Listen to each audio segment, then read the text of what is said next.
Hi, I'm Mei Fong, and I'm the author of a book. It's called One Child, the story of China's most radical social experiment. I spent about 4 years full-time reporting on the road, collecting stories about people and the kind of changes the one-child policy had forced upon them or caused them to change it in different ways.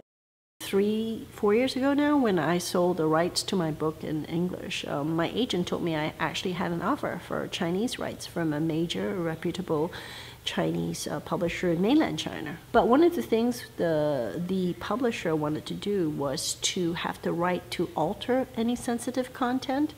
At the back of my mind, I thought, well, maybe I'll have a fallback option. Maybe I could get published in Hong Kong or Taiwan. Now, those are smaller markets, but they are also Chinese language markets, and some of the books filter back to the mainland.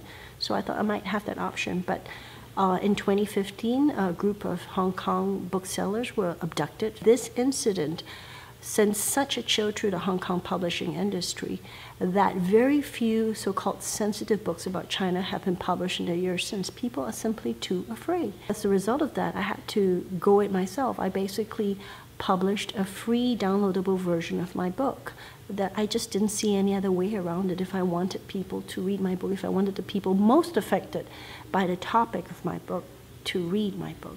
I had to directly handle translation. I had to directly deal with issues like, how do I distribute my book? How do I get it into the hands of readers? Translation costs can be quite high. I got like quotes for somewhere between $8,000 to $10,000 to translate my book, which is fortunately a short book. So that's, that's not an inconsiderable sum for writers in some sense. And this was money I was just going to put out to give for a book that was going to be free. I was never going to make any money from this book.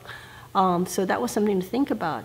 And then I figured, okay, well, if I do it, how about if I set up crowdfunding and see if I can set up a virtual tip jar and make back some of these costs? I figured if I make this into some sort of a viable working option, other people may consider it too. I mean, there are a lot of writers whose works don't reach the markets that they write about. I mean, I know a lot of friends who write about the Middle East, and their books have never been translated into Arabic, for example. I think I'm onto something in that I'm actually encouraging content producers to think about new ways to reach an audience. We're not just passively sitting back and waiting for the offers to come our way.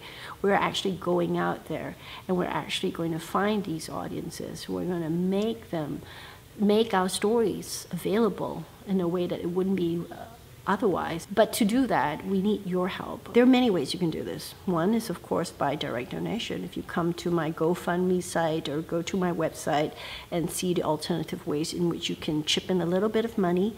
Otherwise, if you're not in a position to do that, don't underestimate the power of sharing this on social media. The more the message gets out, the more change we will make.